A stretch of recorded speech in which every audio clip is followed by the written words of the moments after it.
പുതിയൊരു വീഡിയോയിലേക്ക് എല്ലാവർക്കും സ്വാഗതം. അപ്പോൾ ഇന്ന് ഞാനിത് നോക്കിയ മാങ്ങയായിട്ടാണ് എത്തിയേക്കുന്നത്.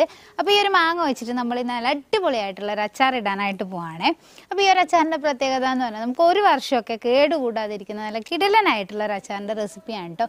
അതുപോലെ തന്നെ കുറച്ച് ചേരുവകൾ കൊണ്ട് തന്നെ നമുക്ക് എളുപ്പത്തിൽ ഉണ്ടാക്കിയെടുക്കാനും പറ്റും. നല്ല ടേസ്റ്റാണ് കഴിക്കാനായിട്ട്. അപ്പോൾ ഇതെങ്ങനെ ഉണ്ടാക്കാന്നുള്ളതാണ് ഇന്നത്തെ വീഡിയോയിൽ ഷെയർ ചെയ്യുന്നത്. അപ്പോൾ നമുക്ക് പെട്ടെന്ന് തന്നെ വീഡിയോയിലേക്ക് കിടക്കാം.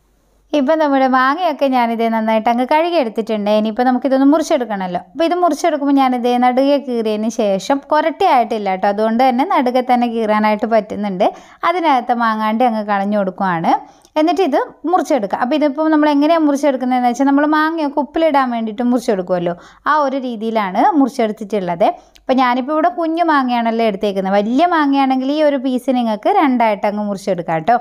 ഒരെണ്ണം ദേ ഇതുപോലെ അങ്ങ് മുറിച്ചെടുത്തിട്ടുണ്ട്. ഇനിയിപ്പോൾ ബാക്കിയൊക്കെ ഇതുപോലെ അങ്ങ് മുറിച്ചെടുക്കാം. അപ്പോൾ നോക്കി എല്ലാം തന്നെ ഞാൻ അങ്ങ് മുറിച്ചെടുത്തിട്ടുണ്ട് കേട്ടോ. ഇനിയിപ്പോൾ ഇതൊരു സൈഡിലോട്ട് അങ്ങ് മാറ്റി വെക്കാം. അടുത്തതായിട്ട് ഞാനിത് നല്ലെണ്ണയാണ് എടുത്തേക്കുന്നത്. പിന്നെ ഈ ഒരു അച്ചാർ ഇടാൻ വേണ്ടിയിട്ട് നല്ലെണ്ണ തന്നെ എടുക്കാം കേട്ടോ. ഓയിലോ വെളിച്ചെണ്ണയോ ഒന്നും ഇതിന് വേണ്ടിയിട്ട് ഉപയോഗിക്കരുത് കേട്ടോ. അപ്പോൾ നല്ലെണ്ണ ഒഴിച്ചിട്ട് നന്നായിട്ട് അങ്ങ് ചൂടായിട്ട് വരുന്ന സമയത്ത് കുറച്ച് മാങ്ങ അടിച്ചിട്ട് ഇതിലോട്ട് അങ്ങ് ഇട്ട് കൊടുക്കാം. എന്നിട്ട് ഇതൊന്ന് ഫ്രൈ ചെയ്തെടുക്കണം. പിന്നെ ഇത് ഫ്രൈ ചെയ്തെടുക്കുമ്പോൾ നല്ല ക്രിസ്പി ആയിട്ടല്ല കേട്ടോ ഫ്രൈ ചെയ്തെടുക്കണ്ടേ, എന്നാലും നല്ലോണം അങ്ങ് ഫ്രൈ ആയിട്ട് വരുവും വേണം.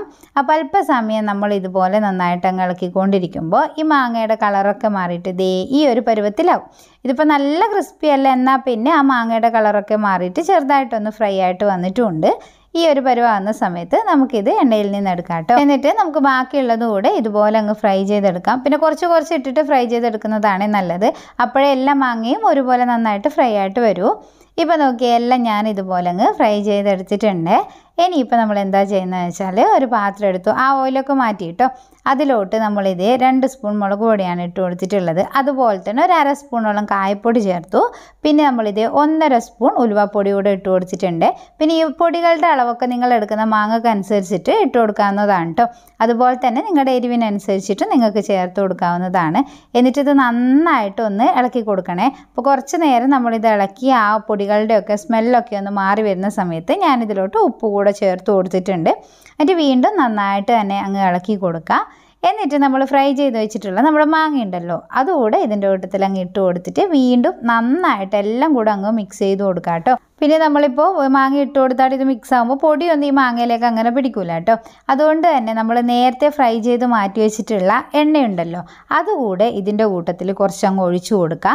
എന്നിട്ട് നന്നായിട്ട് അങ്ങ് ഇളക്കി കൊടുക്കുക. അപ്പോൾ നമ്മുടെ ഈ ഒരു മാങ്ങയിലോട്ടൊക്കെ ആ മസാല പിടിക്കുകയും ചെയ്യും. അതുപോലെ തന്നെ നമ്മൾ എള്ളെണ്ണ ചേർക്കുന്നതുകൊണ്ട് അറിയാം നമ്മുടെ അച്ചാർ പെട്ടെന്നൊന്നും കേടായി പോകത്തുമില്ല കേട്ടോ. എന്നിട്ട് വീണ്ടും നന്നായിട്ട് അങ്ങ് ഇളക്കി കൊടുക്കുക. എന്നിട്ട് അല്പസമയം നമ്മുടെ ഈ തീയിൽ തന്നെ ഇതിട്ടിട്ട് നന്നായിട്ടങ്ങ് മിക്സ് ചെയ്ത് കൊടുത്തുകൊണ്ടിരിക്കണം കേട്ടോ. കുറച്ച് നേരം നമ്മൾ ഇതൊക്കെ അങ്ങ് ഇളക്കി കൊടുക്കുമ്പോൾ നമ്മുടെ മാങ്ങയിലോട്ട് ആ മസാലയൊക്കെ നന്നായിട്ട് അങ്ങ് പിടിച്ചിട്ടുണ്ടാവും. എന്നിട്ട് നമുക്ക് ഫ്ലെയിം ഓഫ് ചെയ്തിട്ട് ഇത് തണിയാനായിട്ട് വെക്കാം. അപ്പോൾ നമ്മുടെ അച്ചാർ ഇതേ ഇവിടെ റെഡി ആയിട്ടുണ്ട്. പിന്നെ ഇതിപ്പോൾ ഈ ഒരു സമയത്ത് തന്നെ ഉപയോഗിക്കുമ്പോൾ ഒന്നും ഉണ്ടാവില്ല കേട്ടോ, ഉപ്പും പിടിച്ചിട്ടുണ്ടാവില്ല, അതുപോലെ തന്നെ എരിവൊന്നും ഉണ്ടാവില്ല. ഒരു 2 ആഴ്ചയെങ്കിലും കഴിഞ്ഞതിന് ശേഷം മാത്രമേ നമ്മൾ ഈ ഒരു അച്ചാർ ഉപയോഗിക്കാൻ പാടുള്ളൂ. അപ്പോഴേ ആ ഒരു കറക്റ്റ് ടേസ്റ്റ് ഉണ്ടാവുള്ളൂ കേട്ടോ. അതുപോലെ തന്നെ ഒരു വർഷം വരെയൊന്നും ഈ അച്ചാറിന് ഒരു കേടുപാടും സംഭവിക്കില്ല. പുറത്ത് തന്നെ വെക്കാം, ഫ്രിഡ്ജിൽ വെക്കണമെന്നൊന്നുമില്ല കേട്ടോ. അപ്പോൾ ഇന്നത്തെ ഈ ഒരു അച്ചാറിൻ്റെ റെസിപ്പി നിങ്ങൾക്ക് ഇഷ്ടമായിട്ടുണ്ടെങ്കിൽ ലൈക്ക് ചെയ്യാനും കമൻറ്റ് ചെയ്യാനും ഷെയർ ചെയ്യാനും മറക്കരുത്. പിന്നെ കൃഷ്ണാവി എന്നുള്ള പേജ് ഇതുവരെ ഫോളോ ചെയ്തിട്ടില്ലെങ്കിൽ ഒന്ന് ഫോളോ കൂടെ ചെയ്ത് സപ്പോർട്ട് ചെയ്യണേ. നല്ല വീഡിയോ ആയിട്ട് അടുത്ത ദിവസം കാണുന്നത് വരെ ബൈ.